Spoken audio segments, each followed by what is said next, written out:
ജീവനോടെ തൊലിയുരിക്കുക എന്ന് പറഞ്ഞ കേട്ടിട്ടുണ്ട്. കണ്ടിട്ടുണ്ടോ നിങ്ങൾ?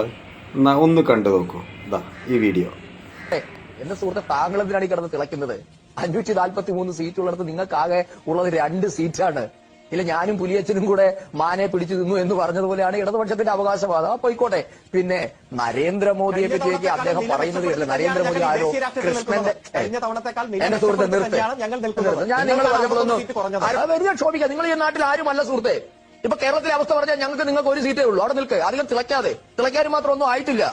ഇന്ത്യ മഹാരാജ്യം എന്ന് പറയുന്നത് കേരളത്തിലെ 650 കിലോമീറ്റർ നീളമല്ലെന്ന് അരുൺ ആദ്യം മനസ്സിലാക്കുക. ഇന്ത്യൻ ദേശീയ രാഷ്ട്രീയം എന്ന് പറയുന്നത് നിങ്ങൾക്ക് എത്തപ്പെടാൻ പറ്റുന്നതിനും അപ്പുറത്തുള്ള വലിയൊരു പ്ലോട്ടാണ്. അവിടെ ആണുങ്ങൾ സംസാരിക്കും. നിങ്ങളോട് മിണ്ടാതിരിക്കും പ്ലീസ്.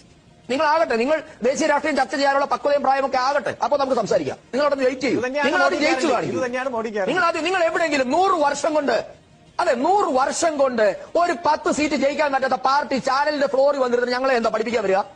ഞങ്ങൾക്ക് 240 സീറ്റുണ്ട് സുഹൃത്തെ. നിങ്ങൾക്ക് എത്ര ഉണ്ട്? നിങ്ങൾ എന്തിന്റെ പേരിലേക്ക് കിടന്ന് തിളയ്ക്കുന്നത്? നിങ്ങൾക്ക് എത്ര ഉണ്ടായിട്ടുണ്ട്? നിങ്ങൾ ഇന്ത്യയുടെ ജനാധിപത്യ ചരിത്രത്തിൽ നിങ്ങളുടെ സ്ഥാനം എവിടെയാ? വെറുതെ വന്നിരുന്ന ചാനൽ ഫ്ലോറിൽ വന്നിരുന്ന ബിജെപിയെ അങ്ങ് പഠിപ്പിച്ചു കളയരുത്. ഞങ്ങൾക്ക് 60 സീറ്റിന്റെ കുറവുണ്ടായിട്ടുണ്ട്, സത്യമാണ്. ഞങ്ങൾ പറഞ്ഞല്ലോ, ജനങ്ങളോട് എല്ലാ എളിമയോടും കൂടി ഞങ്ങൾ അംഗീകരിക്കുന്നു. ഞങ്ങൾ ജനാധിപത്യത്തിൽ ഇതിലും അതിഭീകരമായി ഞങ്ങൾ തോറ്റിട്ടുണ്ട് സുഹൃത്തെ. വെറും 2 പേരിൽ നിന്നാണ് ഞങ്ങൾ ഈ അവസ്ഥയിലേക്ക് എത്തിയത്. അതുകൊണ്ട് നിങ്ങൾ ഞങ്ങളെ തോൽവിയുടെ ആഴമൊന്നും കാണിച്ച് പേടിപ്പിക്കരുത്. ഞങ്ങൾ അതിൽ നിന്ന് പാഠം ഉൾക്കൊള്ളും, ഞങ്ങൾ തിരുത്തും. ഞങ്ങൾ ഇന്ത്യ മഹാരാജ അതിശക്തമായി ഇനിയും ഭരിക്കും. നിങ്ങൾ യാതൊരു ആശയം നിങ്ങൾക്കതിൽ വേണ്ട. നിങ്ങൾക്കൊരു പ്രതീക്ഷയും വേണ്ട. ഞാനതാ പറഞ്ഞത്, കഴുതയുടെ കഥയാ പറഞ്ഞത്.